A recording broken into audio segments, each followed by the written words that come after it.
I think we just lost Richard's audio. Can you hear me? Okay. All right, great. Sorry about that. But I wanted to thank LaShawn for coming up with the title of the talk today, Fundamentals for Growing a Sustainable Organization Amid Pandemic and Financial Scarcity. And if I cut off again, please let me know. I think we're all dealing with some sort of technical difficulty. And we just want to make a comment on that. And spoiler alert, if you came here for the magic bullet, unfortunately, one doesn't exist. But the solution to being more financially sound and having a culture of sustainability comes through financial literacy.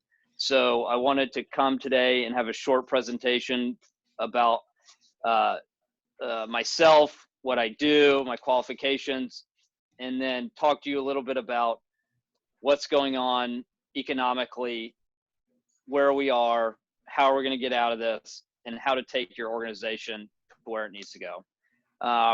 Trying not to get too much into the weeds as far as specific plans or setting dates here, because a lot of that is specific to the organization. So UPHS has been great to me, and I'm happy to extend my services to their clients to help you guys with whatever financial problem you have, so you come out better on the other side.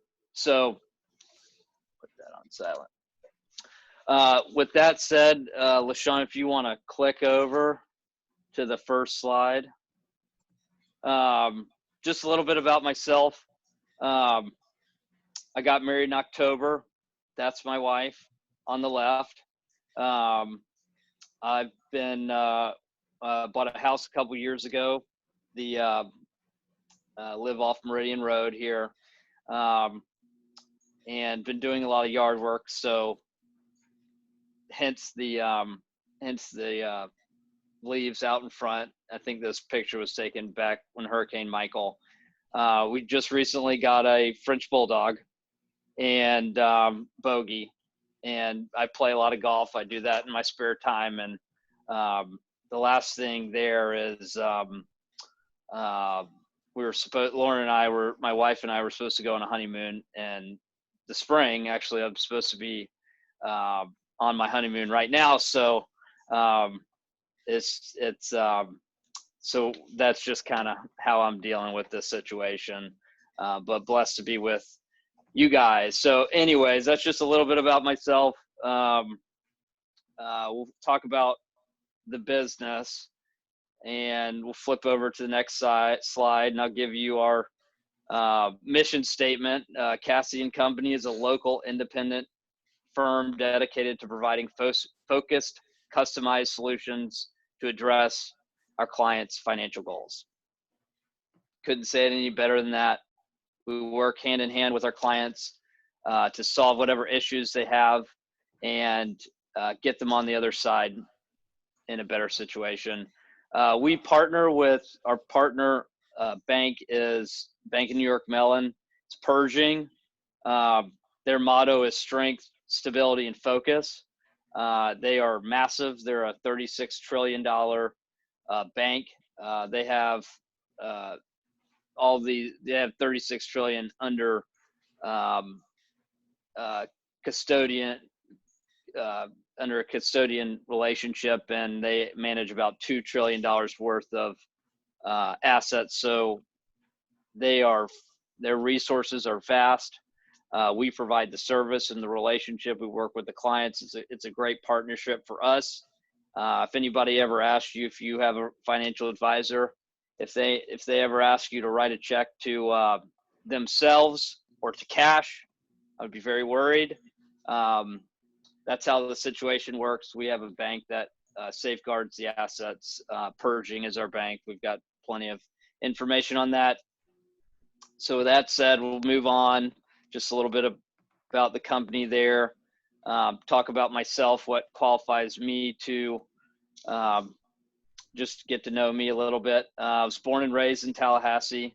Went to McClay, class of 2004. Went to, so born and raised in Tallahassee.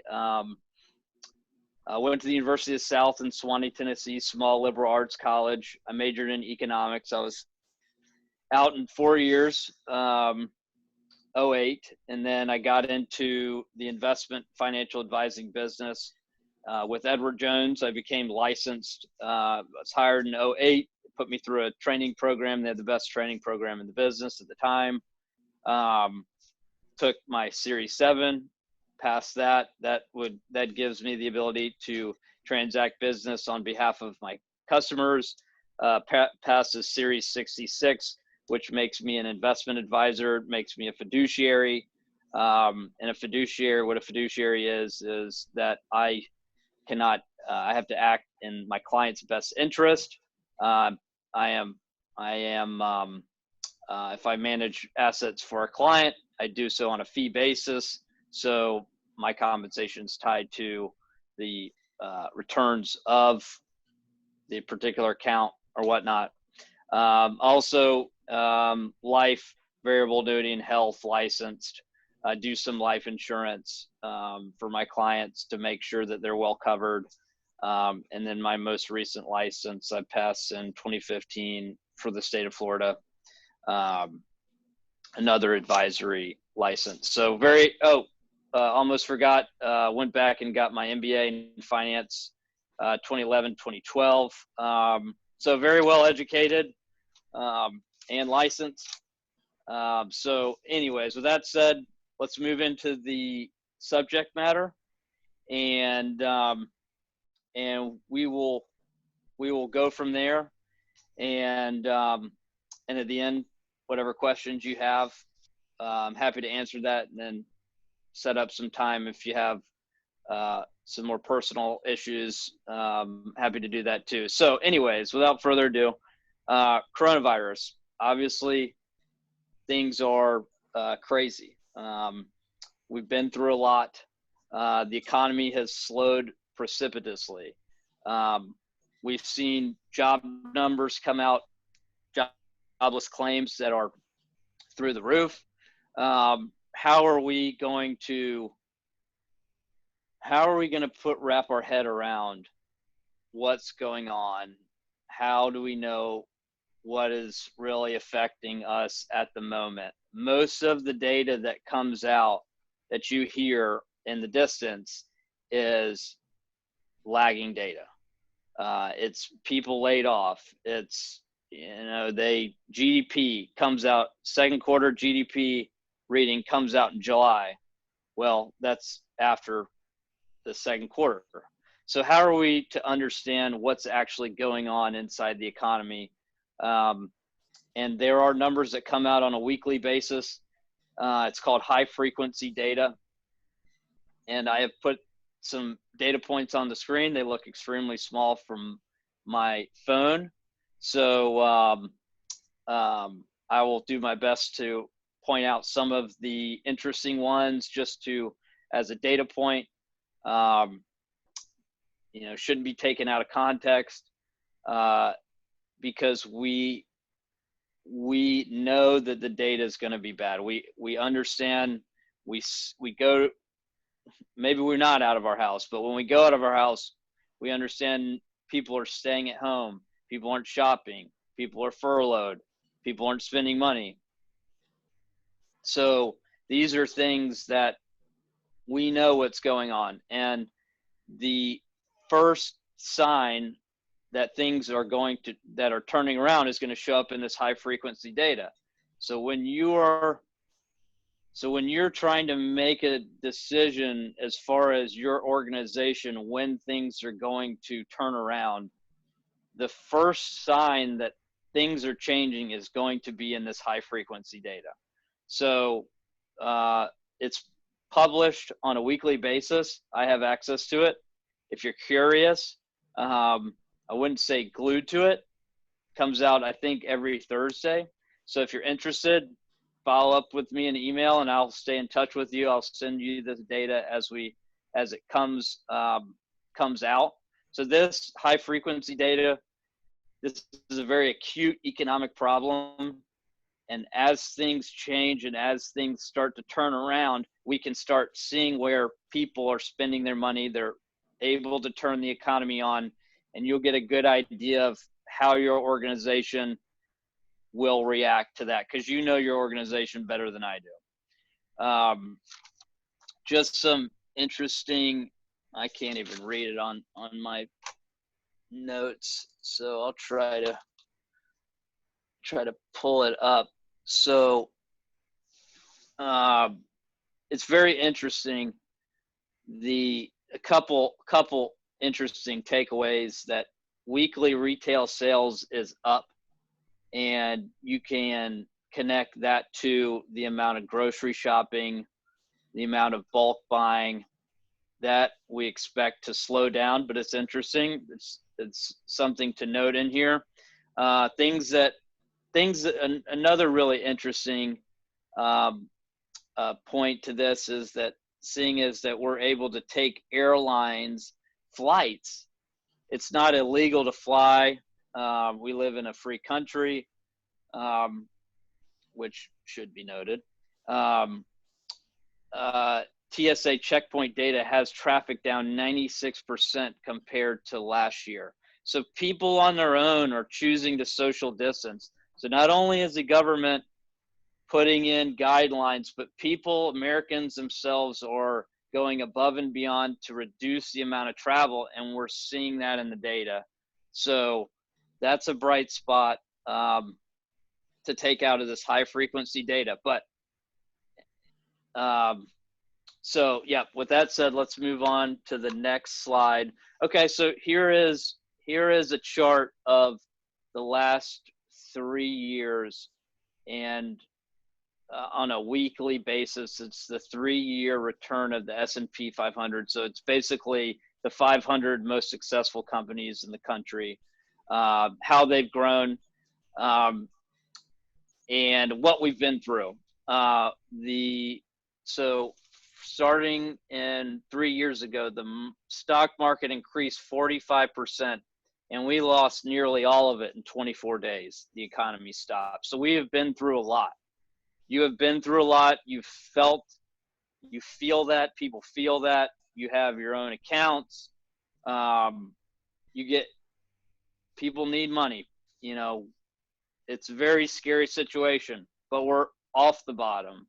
We've gotten some significant gains back. So I want you to appreciate and understand how far we fell and where we are in that from this snapshot of the stock market. It's a good representation of what you see out in the world. So you may not understand all of it, but the goal here is to fill your head with information on financial things, so you sleep better and you make better decisions with your organization. So something notable here is, and we'll go back, if you can go back 1 second. And if you look about halfway through this chart, we see a significant dip. It was in December of 2018. And what precipitated this fall was the 2-year treasury and the 10-year treasury went inverted. Now, what is the significance of that? So every time the 2 and the 10-year invert, 12 to 24 months later, you have a recession. Now, this has happened multiple times since World War II. And every time it's happened, we've had a recession. So it begs the question whether it was a coronavirus or we were just meant to have this. It's very interesting, and we have questions that we'll have to ask going forward. So just want to put that in your head. So with that, we can go to the next slide. Okay. All right. So this slide, what I've been talking to my clients about, and trying to reassure them. There is so much information. There's so much misinformation. There's information. I just saw a Wall Street Journal article that said that 50, if they got the range of models within 50% of the real actual amount, they have done a good job. The amount of information we do not know is incredible right now. So what I'm trying to do is sticking with the things that we know. And we can count the amount of people that are sick. We can count the amount of beds we have. That's what we can do. Trying to think about this and what to compare it to. It would probably be like in 100 years ago and not having weather radar, is not being able to see the weather coming, and then all of a sudden you're hit with a hurricane and you have no clue where it came from, how long it's going to last, or whatnot. And that's what we're dealing with. That's what we're dealing with. And so it doesn't really help us plan for the future, but we need to stick with what we know. My point here is that we need to stick with what we know. Based on these the best estimates, this information is from the Institute for Health Metrics and Evaluation. That's one of the 3 models that the CDC recommends. Says that we are 6 days since the peak of the virus. Does not say anything about coming back. It is a fact that we have flattened the curve. We have started to slow the curve. So with that being said, things look to be improving now. Now, where will we go in the future? Okay, so let's move on to the next slide, and let's talk about where we think how to plan. Let's look into our crystal ball and see. Try to figure. Excuse me. When are we gonna? How are we gonna get back to normal? Well, health systems across the country need to have the capacity to deal with a rise in infections. We can't see the future. We need to be prepared. We're preparing for everything. So we need to understand that we have the capacity to control the virus. The rate of infections, hospitalizations, and deaths must be declining. It looks to be that way. The chart here tracks the daily new cases in the United States. And it's still a little early, but the trend looks positive. So I want to, until I see it different, I'm in the mind to think that's positive. It lines up with other data that I'm seeing. So I'm starting to see a trend. Whether it sticks, who's to say, but we just have to understand the information that we have and try to make a decision while keeping our options open. And the last thing, is the thing that we're working on here is testing capacity needs to be strong to quickly isolate who gets sick, so we don't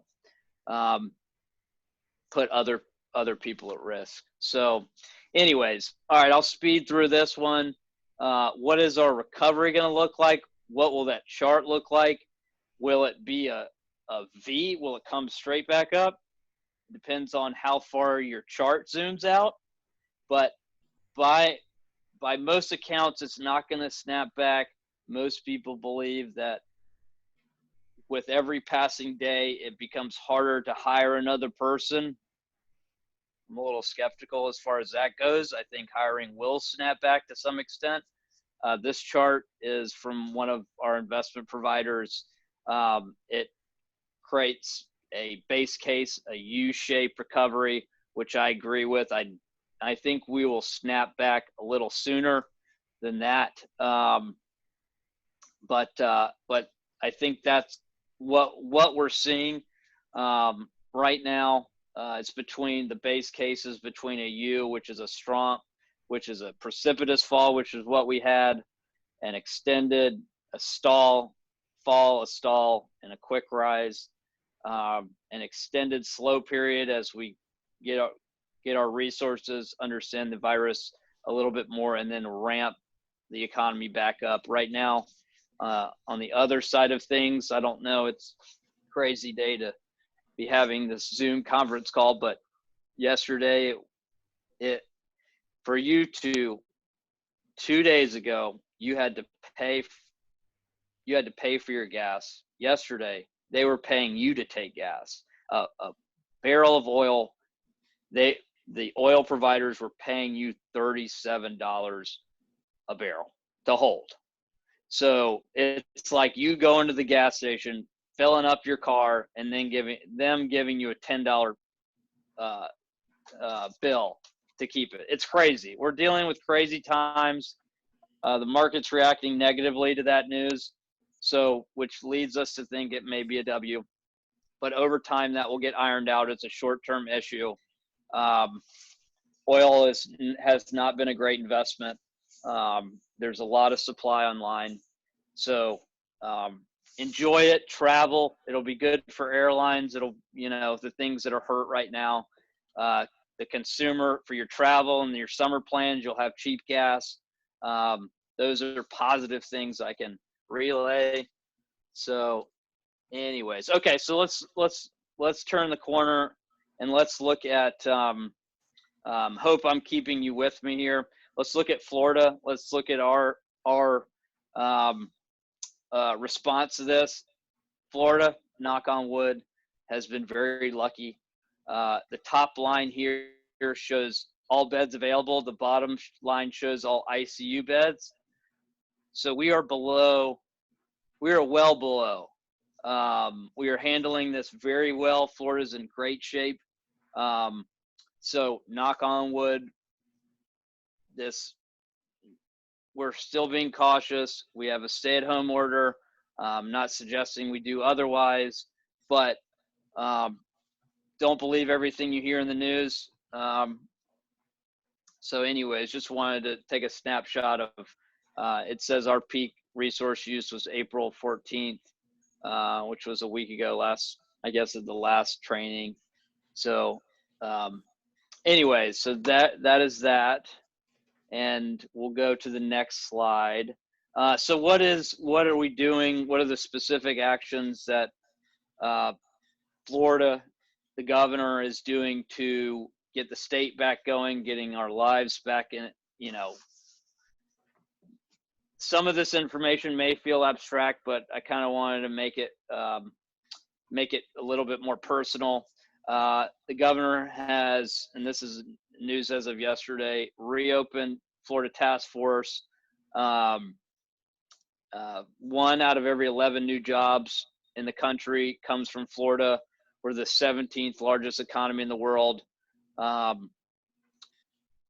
a very big economy. We need to get going. Ron DeSantis is he's hard to read. I don't think he really understands where he's going. But he's leaning against having heavy-handed restrictions from government. So that's a good news from the ramp up and running your organizations.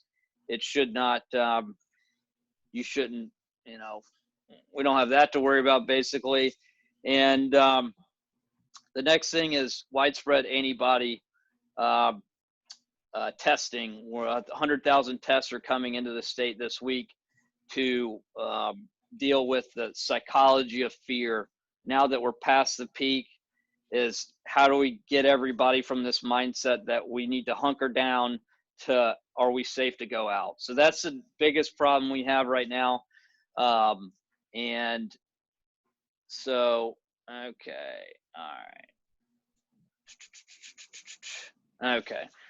So that's the update on Florida. And then we'll go to the last slide. So, it's a lot of information I've given, and I've really just gone on the broad strokes. Every single one of those deserves a good discussion. But one of the lessons we've had throughout this unfortunate event is have a plan, is understand where your organization is. And there will always be events like this that come. And it may not be a pandemic. It may be a hurricane. It may, we don't know where it's going. When somebody comes to Cassedy and Company, we plan for the worst case scenario. We have been very busy in here, and I wish it were for better reasons, but we were ready for a correction like this. So we've been working with clients to reallocate their investments because a lot is moving very quickly. So it just reemphasizes the point, the importance of having a plan, having a financial plan, having a focus on that, so you know how to readjust and move forward. Develop a culture of saving and investing your resources in your organization. Understand where you're getting the resources, understand how that clock ticks, and understand where your resources are going and what the result of those activities are. And are you getting the most out of those dollars that you spend? And is that in turn helping you grow your organization at an exponential rate? And it may take you a couple years to really get a feel for it, but you will be able to tell whether that is helping your organization grow and be more sustainable financially, which will, if your organization is sustainable financially, you will be sustainable financially. The people that you're helping will be sustainable financially. You will be able to help more people for a longer period of time. And it's just magic. It's essential to your organization and there's no silver bullet, but the secret sauce is creating a culture of that. Are we doing the right thing? Are we using our resources smartly? We all get into problems we have to work out, but at the base of it, creating a culture is very important.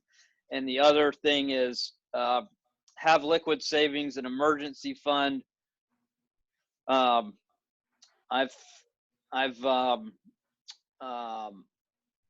it's been crazy. We've seen organizations completely cut off and not seeing this coming, and it goes without saying. The importance of having liquid savings and emergency fund. I help organizations create that pot of money, whether it just be through a savings account or an endowment or something along those lines. It's really important. And then wanted to talk about, just mention these slides. This is a personal financial survey they did. Those with greater financial literacy are more likely to be able to cope with a financial stock. So sitting through this, listening to me talk for you, essentially, is helping you. It's helping you understand what's going on and helping you understand the economics of this issue. We're all in this together. We don't know more. We can't predict the future. All we can do is plan for bad situations and react and pick ourselves up. And then also, just a little quick note, financially literate workers spend fewer hours of time dealing with financial issues.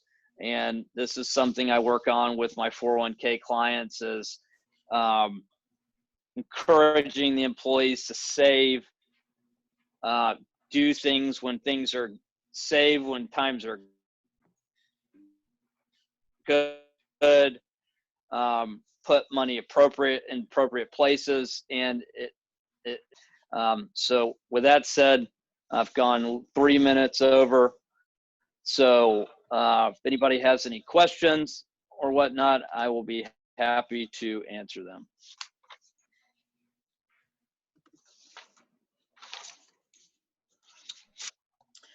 So just to kind of go to the chat box, there's a question about getting the PowerPoint after we are recording, and the PowerPoint will be available as well.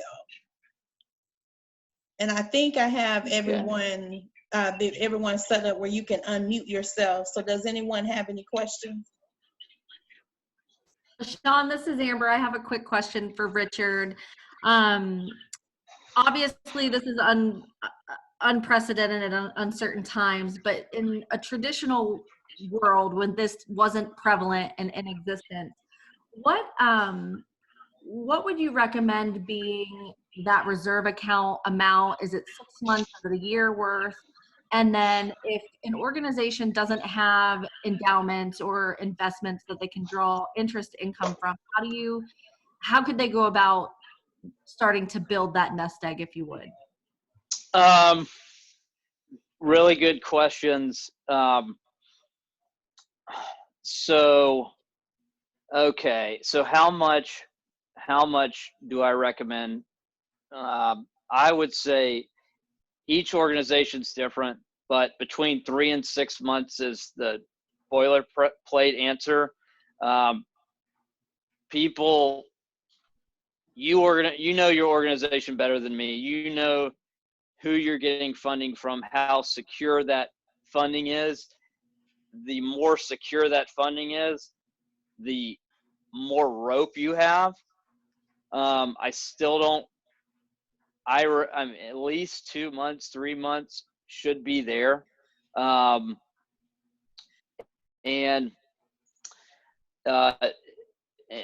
as much as year, I've seen 2 years worth of savings. So nothing is crazy. You don't want to keep too much cash on hand because there are risks of holding cash too long. You have interest rate risk. So there are investments that you can have that are very liquid that you can get your hands on in the course of 24 hours that carry very, very minimal risk that may return you much better than a money market and much better than a CD that are easy to get your hands on. So there's a danger in that. And there's obviously a danger in not having enough cash. That would be a little worse. So, and then your second question, kind of brings me back to the silver bullet. I wish there was a silver bullet that said, here's what you need to do to do that. But I think it's a cultural, it's not a sexy answer, a cultural thing inside your organization about doing the right thing financially, not borrowing too much money, not overextending yourself, looking at, okay, there's a project. What are the hard financial costs? What are the chances that I get something back from this? What am I going to get back from this? And doing that, it's a process, doing that over and over and over and over and over again, and it will yield the results you can get. And then you can take that money and put it in the bank. And then as you create savings, you can invest in different areas that you see the most profitable, because inside your organizations, it may be better for one organization to invest in technology, and one organization be better to buy a building, or one organization be better to start an endowment. That depends on your organization and the board you have, the makeup, where your strengths are. So, as far as that goes, I'm happy to talk to anybody, consult, shoot me an email. Want to be a resource as far as that goes. So anyways. Thank you, Amber. Great question. Do we have any other questions?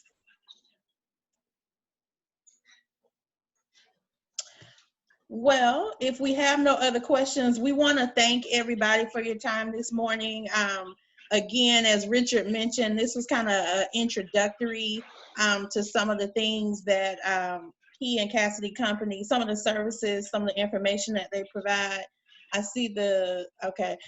So we're going to ensure that you all have Richard's contact information, and he has, again, as we said earlier, made himself available to answering any questions as well as sitting down doing a financial analysis for you of your nonprofit, your organization. And so look for that contact information to come out for me or Amber a little bit later today.